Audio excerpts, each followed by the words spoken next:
Welcome to Africa Media Australia. My name is Clyde Salumushirari, and today I have a special guest in the studio, and I'll ask him to introduce himself. Thank you, Clyde. My name is Yusuf Omar. I'm from Somali background, and I'm a member of African Ministerial Consultative Committee. That's good, Yusuf. We're very happy to have you here because, yes, we've been trying to get one of the Victorian representative of the consultative committee, the ministerial consultative committee that has been set up recently, but we'll get to that in just a moment. Tell us a bit about your own journey. How long have you been in Australia for? I've been in Australia almost for 11 years, and before Australia I have been in Sudan. I studied there and I did my degree in education, and after that I got a scholarship from Malaysia and I did my master's in social science.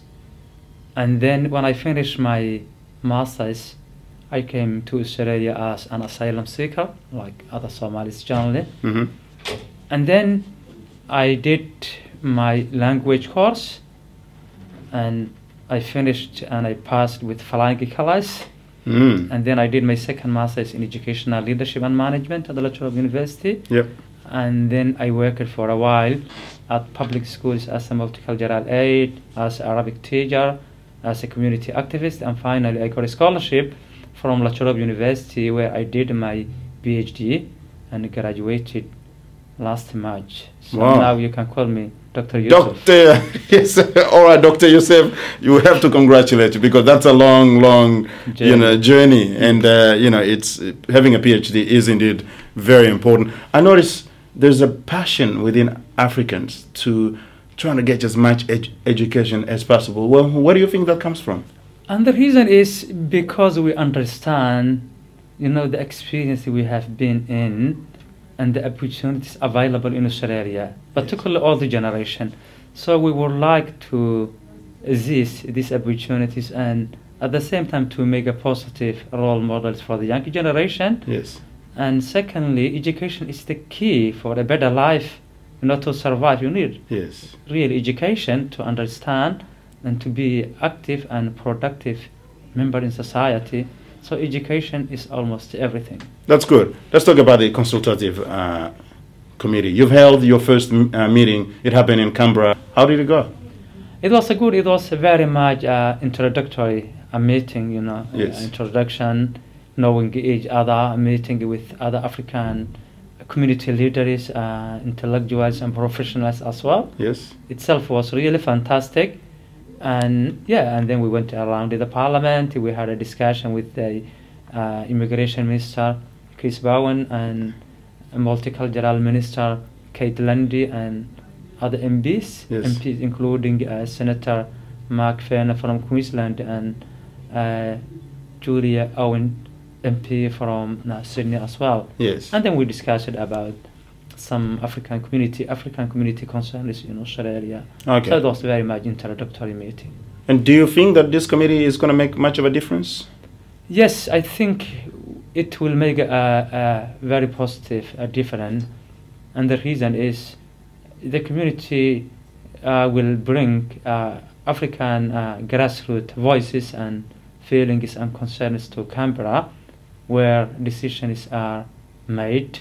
So in that sense, I think it will make a difference, and government also might contact us if they need any, consultation or interpretation of cultural wise or community concerns. There is obviously a need for the government to know the issues, but then there's also the need to have sufficient resources to address those issues.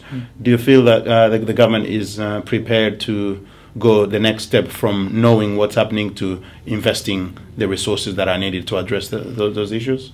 I think we will discuss a lot in our next meeting. The last meeting was very much introduction, and I think government it's very much willing and have a motivation and good intention to help the African communities, and for that reason, government established this committee. Okay. And how do you sort of consult with people in Victoria to make sure you're getting all the concerns and issues from the community? Yes, that's a good question. to keep connected with the grassroots. I remember I attended the other media session you organized last time. Yes. I really learned a lot, and I wrote down many, points of views and Yes. experience as well. Yes. I also attended other African conference about HIV. Yes. So, attending the community conferences, community events and issues, individual discussion. Yeah.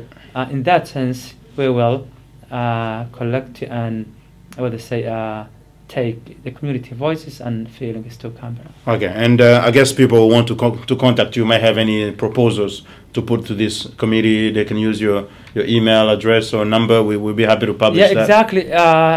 They can contact us, and also I'm not sure if we are representative. I think we are members of this committee. We are appointed as individuals, not as a representative of particular communities or bodies, but at the same time we represent an African voice in the government. And what I'm saying now Yes. does not represent at all a government view. Yes. It's a personal view. Yes. It's a personal experience what I developed through my education, my research, and my experience. So it's not a government voice. Yes, certainly. We understand you haven't been elected in any sense by any community groups, but still, because you have access to these ministers. Yes, exactly. We have access to the ministers, and that was really a recognition of African community contribution to Australia.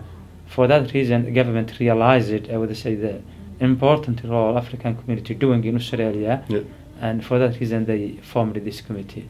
Okay, well, I guess we'll find another opportunity where we may go deep into some of the issues, just to have a chat. So when you go there, you're kind of sufficiently armed with those issues, and bring them across and see what these ministers can do. Any message you've got for the young people, for the African community in general?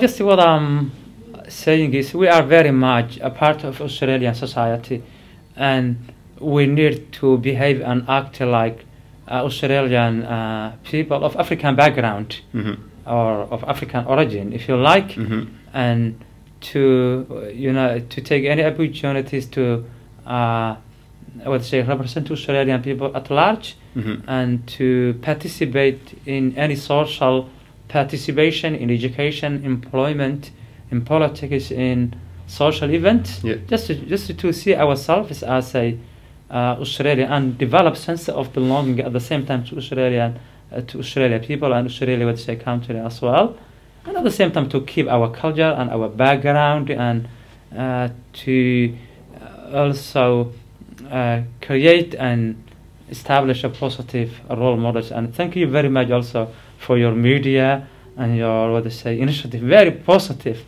initiative within African community and with the wider Australian community at the same time. Yeah. This really is a great contribution. Well, thank you, Yusuf, Dr. Yusuf, I must remember, for coming to Africa Media Australia. We would invite you in a very short period of time to go into more details, because I sense that there's not only a lot of things you can say, but also a lot of things that our audience will be interested in assisting with your role as a representative of Victoria in the consultative committee. Thanks very much. Thank you, Clyde. Appreciate it. Thank you. Thank you.